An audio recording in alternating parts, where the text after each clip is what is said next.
Baba Faqir Chand, a pictorial glimpse of his spiritual philosophy. Written by David Christopher Lane. Narrated by Paul Stefano. Dedication to Professor Bhagat Ram Kamal.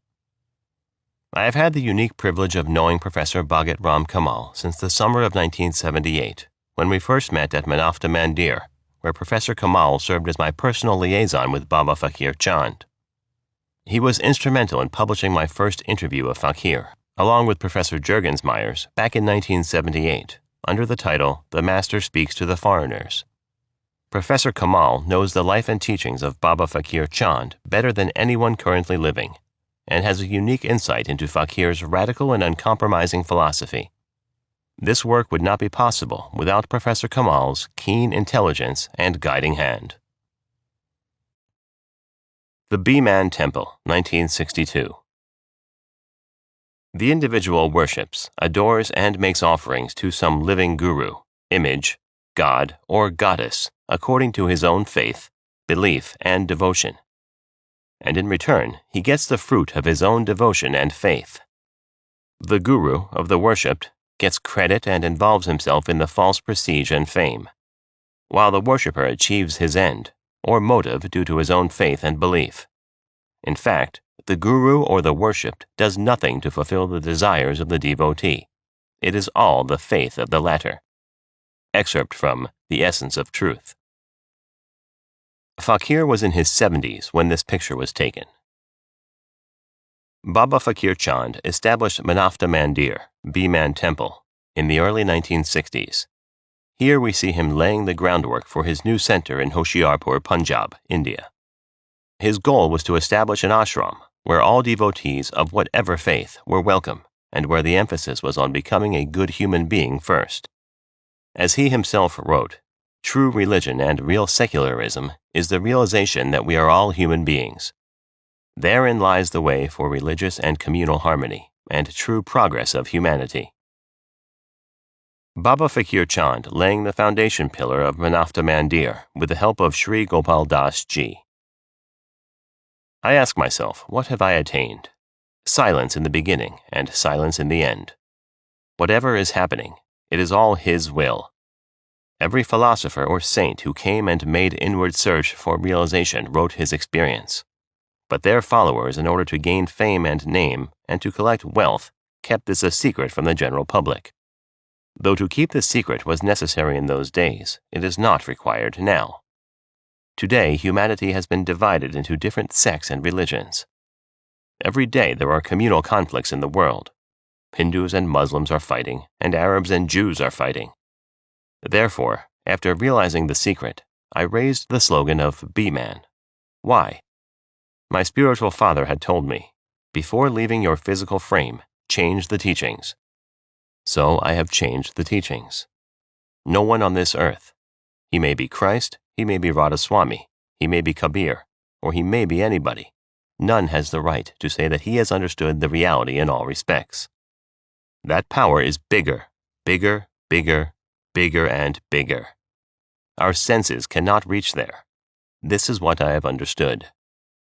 So I pass my life helping others, serving the poor and preaching the truth. I have 3 free hospitals here. To the general public, I preach the art of living a happy life.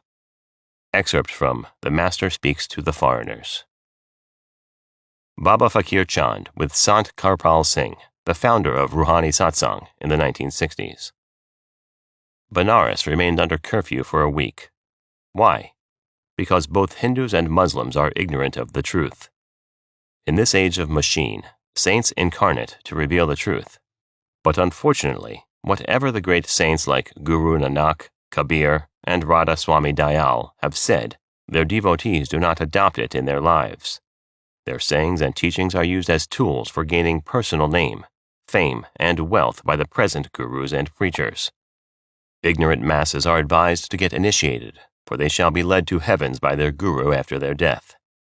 Had many of the present gurus not confessed to me that they too remain unaware about their manifestation, I would have thought that I am in the wrong. Hazur Baba Sawan Singh Ji, Hazur Baba Charan Singh Ji, present guru of the Beas Center. Late Bhai Nandu Singh Ji of Nizamabad, Anand Rao Ji of Sikandrabad, and Sant Tara Chand Ji all have admitted that they too do not manifest themselves to their respective disciples. Of late, another guru known as Shian Shah, who works as successor to Sant Kirpal Singh Ji in the western countries, met me in the train at Sonapat railway station. He is a friend of Pur Mugan Sahib. He also admitted that his form also manifests to his devotees, but he does not know anything about his manifestations. Excerpt from The Essence of Truth. Baba Faqir Chand with Sant Kirpal Singh. There is a student. He says that when he went to the examination hall for a science paper, he did not know that difficult paper. He prayed to me. I appeared there, sat under the desk, and dictated the answers to those difficult questions. The student got 98 marks out of 99. The truth is that I myself do not know science, nor did I go to his examination hall. About 5 days ago, a lady sent me 2 packs of apples and some other fruit, along with a letter that she was having a bath in a river in Kashmir. Suddenly, a wave of water came and took her away for 10 or 15 yards. She writes that when she was drowning, I appeared there, caught her hand, and brought her out of the river, and said to her, "You have yet to do a lot of work." Now she writes to me in her letter to let her know as to what work she is to do. Now, neither did I go there to save her, nor did I tell her that she was yet to do a lot of work. This is the secret which has been kept so guarded by all the religious, and even by the gurus of the Radhaswami faith. They have kept the public in dark. They have exploited us. They have robbed us. They have cheated us, and they have deceived us by saying that they go, whereas they do not go or manifest themselves to anybody. They have admitted this truth before me. Baba Charan Singh has admitted that he does not go. Late Saint Kirpal Singh has admitted. My own spiritual brother, Bhai Nandu Singh, agreed with me. Excerpt from The Master Speaks. Baba Faqir Chand as a young man. I was born on 18th November 1886 at my native village Punjal in a Brahmin family. This village was then in district Hoshiarpur of Punjab state. My father, Lieutenant Pandit Mast Ram, was a constable in the Indian Railway Police. Father being the only earning member in the family with a small pay, financial poverty ruled our family. In addition to it, my father was very strict, perhaps due to the nature of his job, or due to the financial worries at home. Afflicted by the poverty at home and always feeling afraid of father's strict nature, I, at the age of 7 years, sought relief in the worship of God, the creator of this world. Under the impact of Hindu samskaras, my thoughts and actions were all virtuous, and in due course of time I studied the Ramayana Mahabharata and other sacred scriptures of Hindu Dharma. As these scriptures at length deal with our lives and works of Lord Rama and Lord Krishna as incarnations of God in human form on this earth for the sake of their devotees, I developed a love for them and kept meditating upon their holy forms. I studied up to middle standard at Pind Dadan Khan in District Jhelum, now in Pakistan, where my father was posted.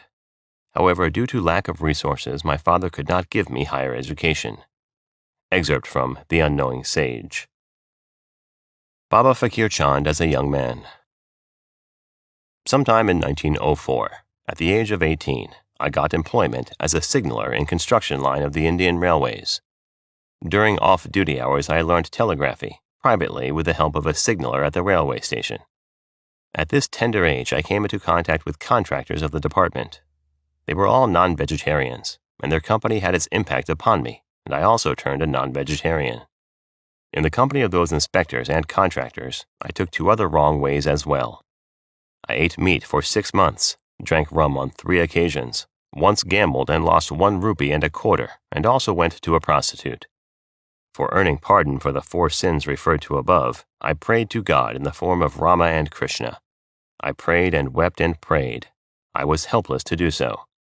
Because I wanted my mental slate to be clean, and it was not possible till the 4 blots of my undesirable acts were struck thereupon, perhaps my tears, shed so profusely, spoke of my conscientious urgency to wash off the dirt.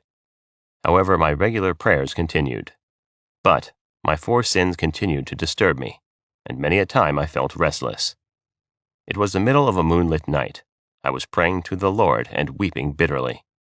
Excerpt from The Unknowing Sage. Baba Faqir Chand as a young man. There appeared before me an aged sadhu with a long gray beard and a guitar, tanbura, in his hand. Most lovingly he asked me, "Dear child, what makes you weep?" I have committed 4 serious sins. I have known from the Hindu scriptures that God takes birth in human form in this world. I want to see Rama and get myself pardoned for my sins, I said. This kind old sadhu assured me, thus, for you, your God in human form is already on this earth. You would come into his contact in this lifetime of yours and be pardoned. After saying these words, the sadhu disappeared. My impatience to see the Lord face to face increased after this incident. In the meantime, I got a permanent job in the Indian Railways and was posted as assistant station master at Bhaganwala Railway Station. Excerpt from The Unknowing Sage. Maharishi Shiv Brat Lal, Faqir's guru. But my craving to see the Lord did not diminish. Rather, it reached its peak. Once I wept for 24 hours continuously for the glimpse of my Lord. Doctors were called in, and they administered medicine to me. At about 5 a.m., Maharishi Shiv Brat Lal Ji Maharaj appeared in my vision. He drew water from a nearby well and gave me a bath, and then told me his address in Lahore. In this very vision, my father also appeared, and he made many complaints to Data Dial Ji against me. In the meanwhile, a Class 4 employee woke me, and this vision came to abrupt end. This vision convinced me that God had incarnated himself in the form of Maharishi Shiv Brat Lal Ji. So, I started to write 1 letter every week and address it at the address which Data Dial Ji had told me in the vision. Inside the letter, I always addressed Maharishi Ji as God. For 10 months, I regularly wrote to Data Dial Ji. After a full 10 months, I received a letter from Data Dial Ji Maharaj, wherein he wrote, "Faqir, your letters I have been receiving regularly. I value your sentiments and your passions for Lord. I myself have discovered reality, truth, and peace at the feet of Rai Sahib Saligram Ji of Radhaswami Mat. Provided you feel no reluctance in following this path, come and see me at Lahore." Excerpt from The Unknowing Sage. Rare photograph of Faqir Chand after returning from Baghdad after World War I. Baba Faqir Chand on his return from Iraq. My cravings to see God in human form had reached its highest peak by now. At that I was overjoyed, as I was sure to have the glimpse of the Lord in human form. I had submitted an application for leave some time ago. As per his will, the same day a station master reached Bhaganwala with the news that my leave was sanctioned and that he had come to relieve me. What a coincidence it was! I handed over to him and left for Lahore the same day. I reached the ashram of Hazur Data Dial Ji and prostrated my humble self at his holy feet. He gave me an exceptionally affectionate welcome and initiated me into Radhaswami Mat. In 1916 A.D., during the First World War, I volunteered myself for war services and in the field in order to earn more and repel the pressure of poverty upon our family. And before leaving for the place of my posting on the war front, I went to Hazur Data Dial Ji Maharaj for his blessings. He gave me the book Sarbachan, which he had given me on my first visit to him, and advised, "Study this book now, and devote more and more time to Simran and Bhajan." Excerpt from The Unknowing Sage. Baba Faqir Chand Portrait. Thereafter I left for Baghdad, the place of my posting. During my stay in Baghdad, I threw head, heart, and myself into sadhana. I gave as much time as possible to inward practice and led a life of complete celibacy. These sincere efforts of mine, with a craving to know the truth, bore fruit, and in course of time I ascended all the inner stages, and I experienced the relative lights and sounds at each stage. These inner fruits of my concentration, i.e., light and sound, filled me with joy and ecstasy. However, despite this achievement, I was not yet satisfied because I wanted to realize the truth on the basis of which Swamiji Maharaj had condemned all religions. Towards the end of 1918, I was granted annual leave and came to India. I went to His Holiness at Lahore to spend my maximum time in his companionship. During my stay with His Holiness, I always troubled him with never-ending questions and queries. Excerpt from The Unknowing Sage. Maharishi Shiv Brat Lal Data Dial Ji. One day I placed before His Holiness the main agony of my heart in these words: "My God, I have traversed many regions of light within and experienced sound in indescribable abundance. No doubt, these experiences have been a great source of joy to me. But still I long to see myself and know the sublime goal of Radhaswami Mat. How and why the goal of Radhaswami Mat differs from that of other religions. I yearn to experience the declared supremacy of Radhaswami faith myself. His Holiness assured me that he would answer my questions the next day. My anxiety increased, and I very eagerly awaited for the next day. It was December 25, 1918. Hazrat Data Dial Ji called me in his room. I was already waiting for the moment. I went inside. Lo, Hazrat Data Dial Ji, with a strange blend of affection and regard, placed in my hands one coconut, 5 pieces, made a long frontal mark on my forehead, and bowed himself to my feet, saying, "Faqir, you are yourself the supreme master of your time. Start delivering spiritual discourses to the seekers, and initiate them into path of Sant Mat. In due course, your own satsangis will prove as your true guru. And it is through your experiences with them that the desired secret of Sant Mat would stand revealed to you." Excerpt from The Unknowing Sage. Baba Faqir Chand as Guru. In 1933 AD, I was at Sunam railway station, and my Sant Guru Hazrat Data Dial Ji came there. People approached me to arrange a satsang by Hazrat Maharaj Ji. Hazrat Data Dial Ji used to have his satsang at very odd hours, for example at 5 a.m. in the winter and at 1 p.m. in the summer. However, I requested Hazrat Maharaj Ji for a satsang. Hazrat Maharaj Ji said, "Faqir, I'll do your bidding, and you please do mine." I was not aware what type of orders Data Dial Ji would give me. The arrangements for the satsang were made. A beautiful stage was erected, and about 5,000 to 6,000 people came to listen to Hazrat Maharaj. The majority of the audience was that of the Sikhs. There was a pin-drop silence. Prayers were offered. Just after this, Hazrat Data Dial Ji asked me to bring his hookah, water tobacco pipe. I obeyed. His Holiness took up the pipe and started smoking. He smoked on for full 35 minutes without uttering even a single word. People started leaving the place. When there were about 500 people left, Data Dial Ji left his pipe and said, "Those who want to go may go even now." At this, about 4 persons more went away. Then His Holiness told me to close the entrance and order that no one should be allowed to get in.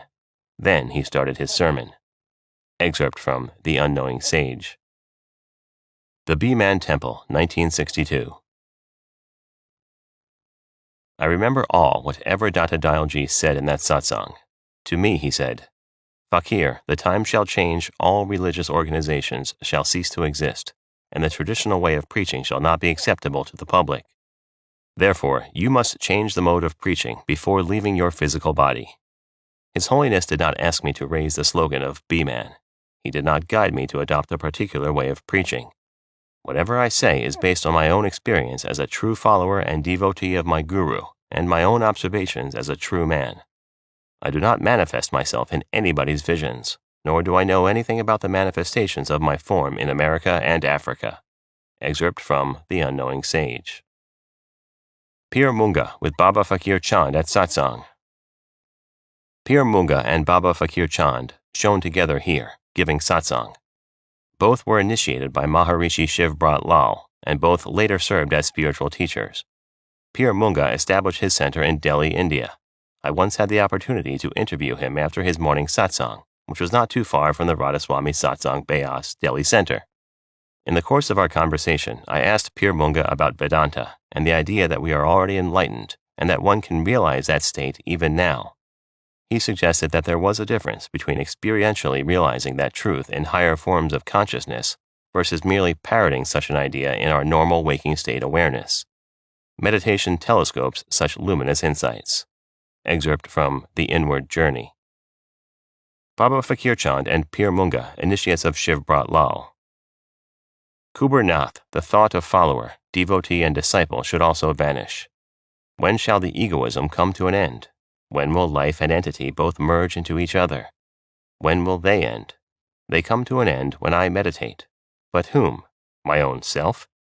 He who worships His Holiness Data Dial Ji, Baba Faqir Ji, and Baba Sawan Singh Ji cannot achieve this goal. The Guru only guides. He tells you about your ideal and the real aim of life. Our destination is that stage where neither I nor you, nor Rama nor Rahim, neither the Guru nor the disciple exists. What is that stage?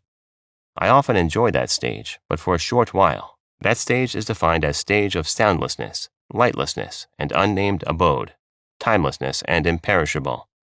I have been doing the practice of ascending to this sublime state. But is ascending to this sublime state within my power? Here I fail to make any comment. But, however, I understand that ascending to this stage is not within one's own power. There is some supreme power that takes me to that sublime state and sends me back to this physical and mental existence. That state only is our ultimate abode. Excerpt from The Secret of Secrets. Rai Saligram, Huzar Maharaj, Shivbrat Lal's guru. I used to pester Hazrat Dayal Ji. One day, after feeling greatly disturbed, His Holiness asked me to accompany him to Agra so that he might offer me to the memorial of Hazrat Maharaj Ji, Rai Saligram. I agreed. We reached the railway station and purchased tickets for Agra. Again, His Holiness said, I shall be free from you after offering you at the feet of Hazrat Maharaj Ji. Will you not bring me back? I humbly inquired. His Holiness said, No. Then I said, I shall not go to Agra and would not leave you. We went to the hermitage after returning the tickets. In the hermitage, His Holiness Data Dayal Ji said to me, Faqir, I went to the Durbar of Hazrat Maharaj only thrice in life and understood the truth. I do not know why you cannot understand.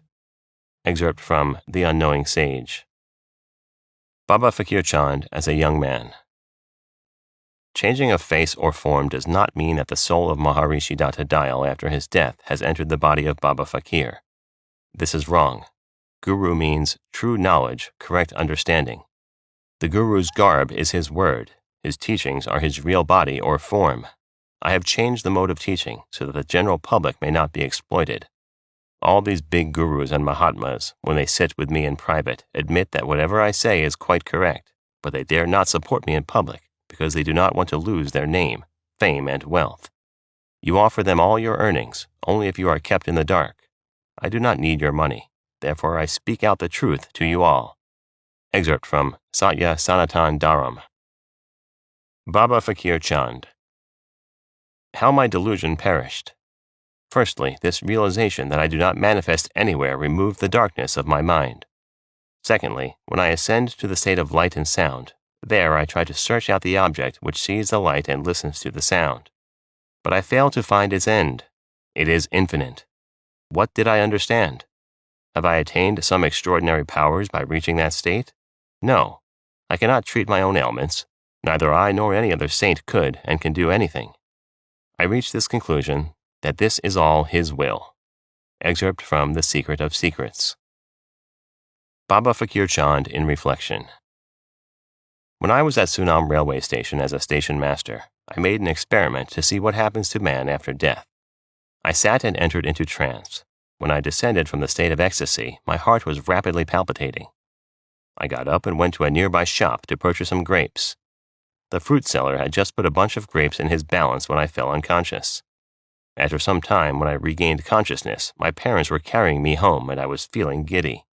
I requested them not to carry me home in that condition because my children and wife would weep. My parents thus sat under a neem tree where I again entered into a trance.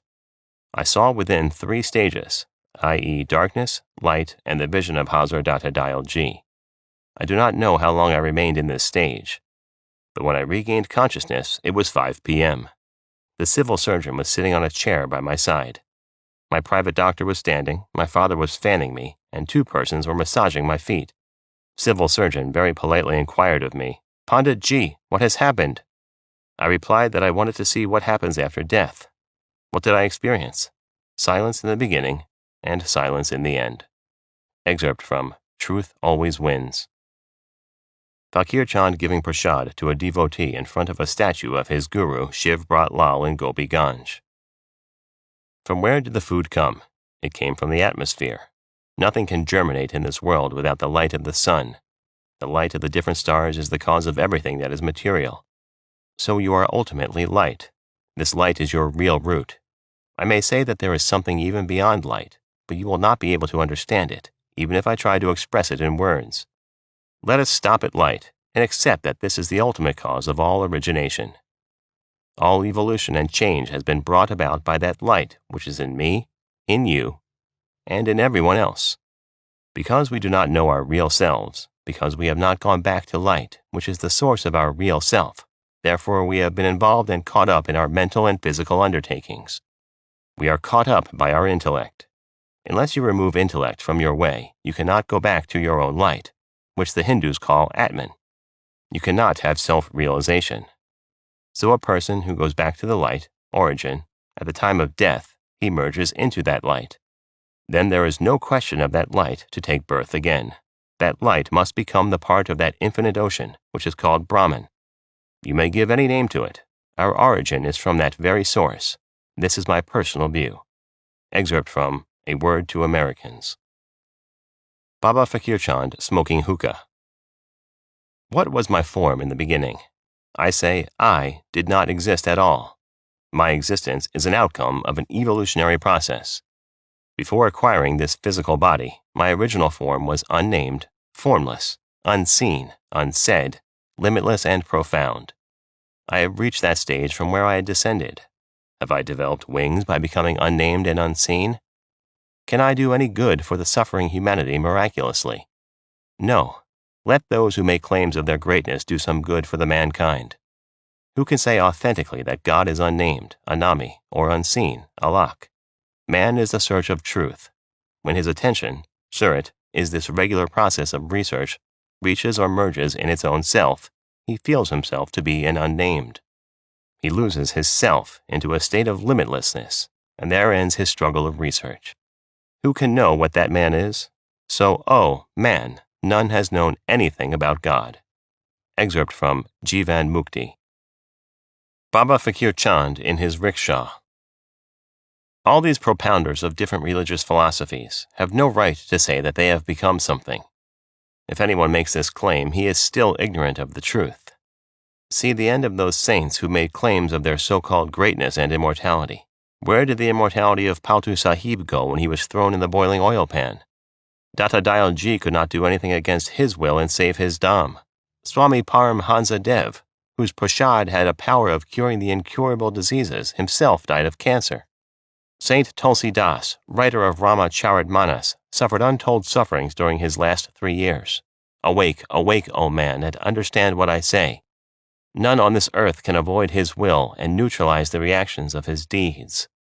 You have been befooled and mercilessly looted by these so-called Mahatmas and saints. You have not been made to realize yourself. You have not been made man, but beasts of burden by the so-called realized gurus. Do not offer your hard-earned money to these parasites of the society simply with this idea that they will save you from calamities or sufferings. What is to happen, happen must. Beware, I do not want to keep you in the dark, nor do I wish to exploit you. Excerpt from Jivan Mukti. Baba Faqir Chand. At least 200 barren women, many among them who had no menstruation, begot male children with my prashad. But contrary to it, my own daughter, who has been married for the last 14 years, is still issueless, whom I have intentionally given prashad many a time. What does this prove? I am none to bless anybody. Had it been so, my daughter must have been blessed with a child. I can do nothing more than wishing good for all. Excerpt from Jivan Mukti. Baba Faqir Chand with David Christopher Lane. He who cannot be compassionate in his own home cannot be compassionate outside. A man does not help his poor brother, but gives 10,000 rupees as donation to a mandir. Do you consider him a good human being? I say he is not a good human being. Mr. Ram Ratan from Kanpur came to me. He is a big industrialist. He was a disciple of Sant Kirpal Singh, but he was issueless. It was a matter of sheer chance. I was busy at work in a flour mill where I worked with my hands and feet smeared with white flour. His wife came there and besought my blessings. I gave her some prashad and she was blessed with a son. Since then, she has reposed her faith in me. They had some family trouble. That also disappeared at my assurance. He came to me and said that he wanted to spend Rs 2,000 for constructing a room for the Manafta Mandir. Thus the world wants miracles.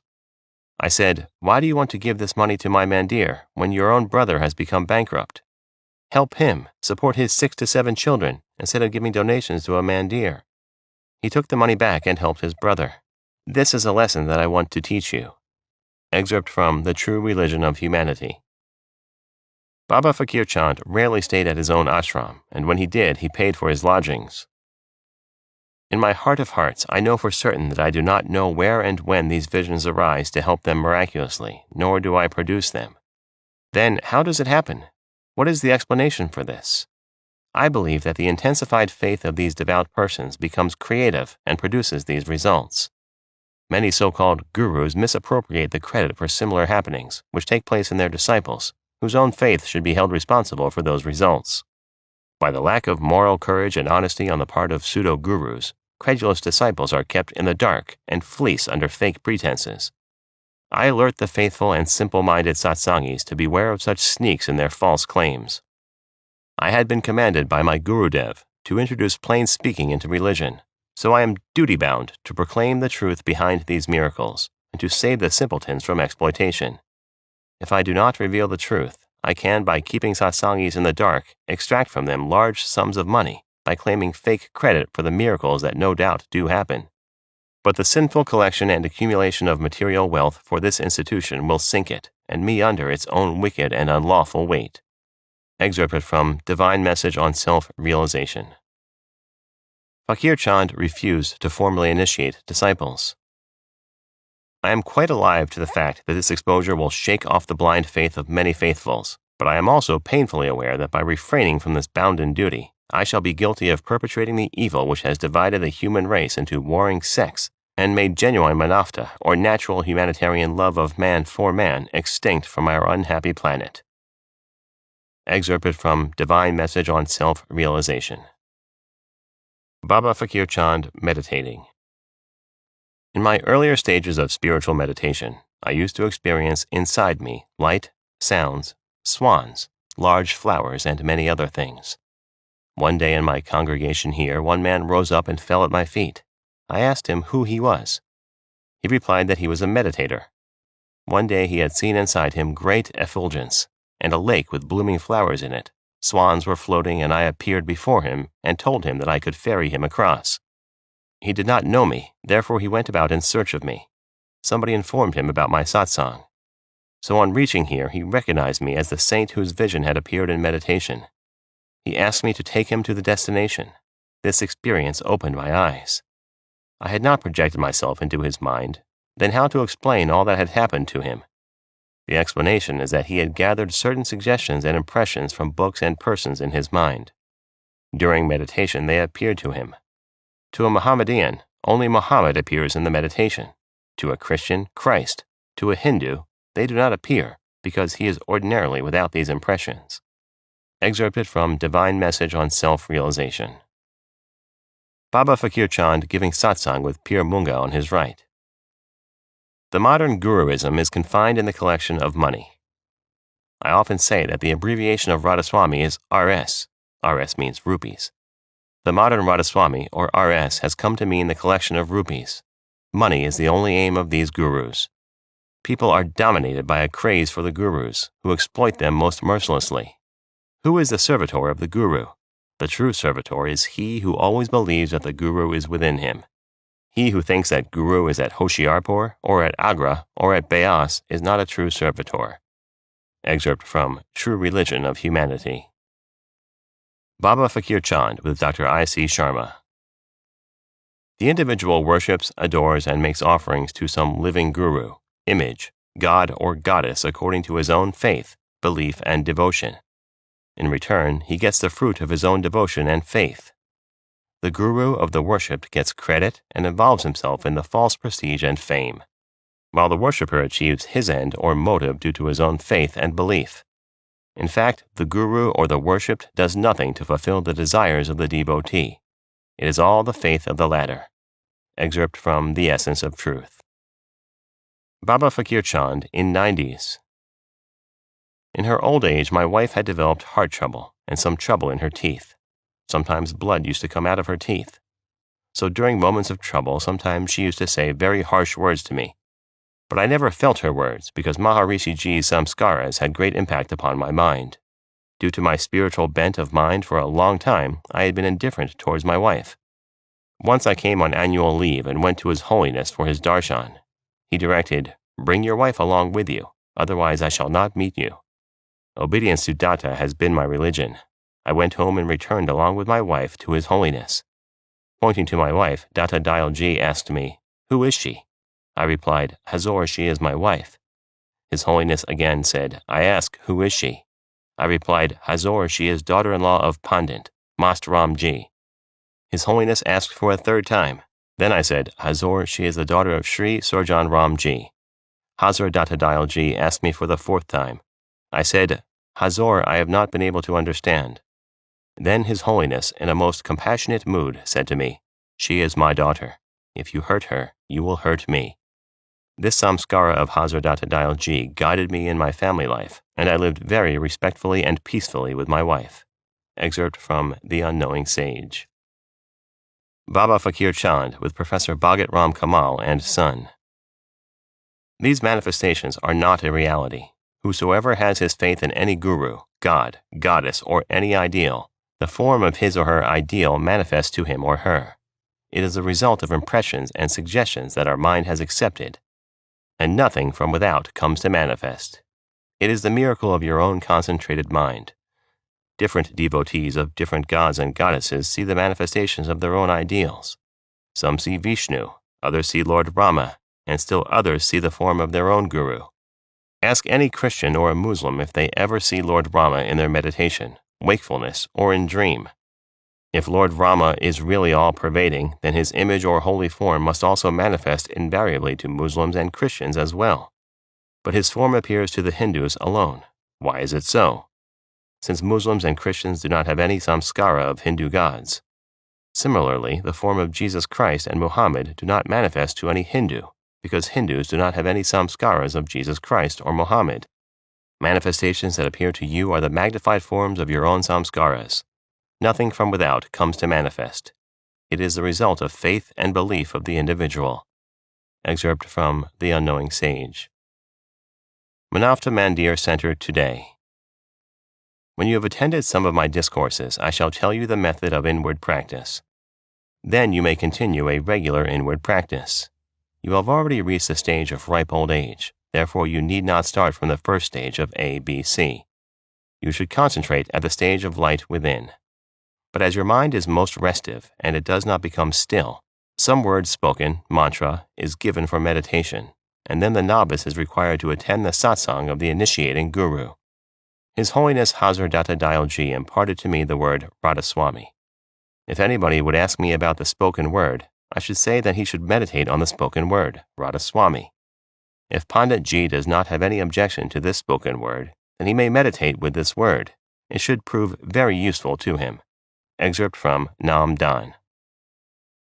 Hazar Sawan Singh, Guru at Beas from 1903 to 1948. Hazar Baba Sawan Singh Ji wrote to me, "I have gone through the books. You are a true Faqir, saint.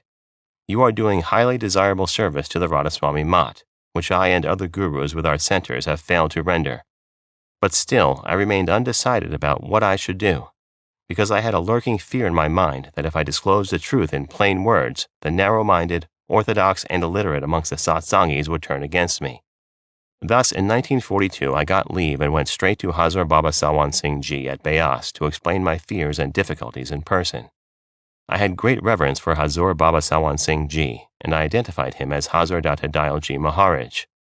With utmost reverence, I submitted to Baba Ji, "Your Holiness, kindly relieve me from the duty assigned to me by my Guru Maharaj Ji. Pray, take this burden off my conscience, so that I may get released from the sin of disobedience to my Guru." Hazar Maharaj placed his loving hand on my back and said, "Faqir, I could not disclose the truth in its totality because of 2 reasons. 1. Satsangis in general do not deserve it. 2. I am bound by the institutional exigencies." He further said, "You do your assigned duty fearlessly. I shall be at your back under all circumstances." Since then, I have been doing the work of satsang and writing of books on my personal experiences and observations. Excerpt from The Unknowing Sage. Baba Faqir Chand garlanded. I realize that whatever thought occurs in my mind, whatever vision, scene, or color I visualize within, they are all impressions and suggestions of my own mind from my past and present. They are nothing but maya or illusion. Now I go beyond these mental visions. In other words, I go beyond the realm of mind. At that stage, there is no thought, no form, and no color. Thereafter come the light and sound. I behold the light within and listen to the Shabad. But soon that light also becomes invisible, and Shabad becomes inaudible. It happens very rarely, and that too for a minute or a half. This stage of light and sound which is beyond our mind is named as Sat by the saints. But the object beholds the light within and listens to the Shabad also, which becomes invisible as soon as the light becomes invisible and Shabad becomes inaudible. This stage is known as imperceptible. It cannot be seen. By ascending to this most sublime stage, which is far beyond the gross, subtle, and casual stage, our self becomes unfathomable. The object of which you attain knowledge is different, perception is different, light is different, and sound is different. Then, after realizing these stages, there remains no distinction between the Lord and the Guru. Excerpt from Know Thyself. Baba Faqir Chand with friends. I wish the modern gurus should present their true self to their followers, so that the ignorant may not be exploited. This night I had a dream in which I saw running trains. An accident occurred. I carried my luggage. My father, whom I was afraid of, met me ahead. Then I met my mother. My first wife was also sitting there. I inquired from my wife, "What about your wounded leg? Is your leg now all right? Are you not my wife?"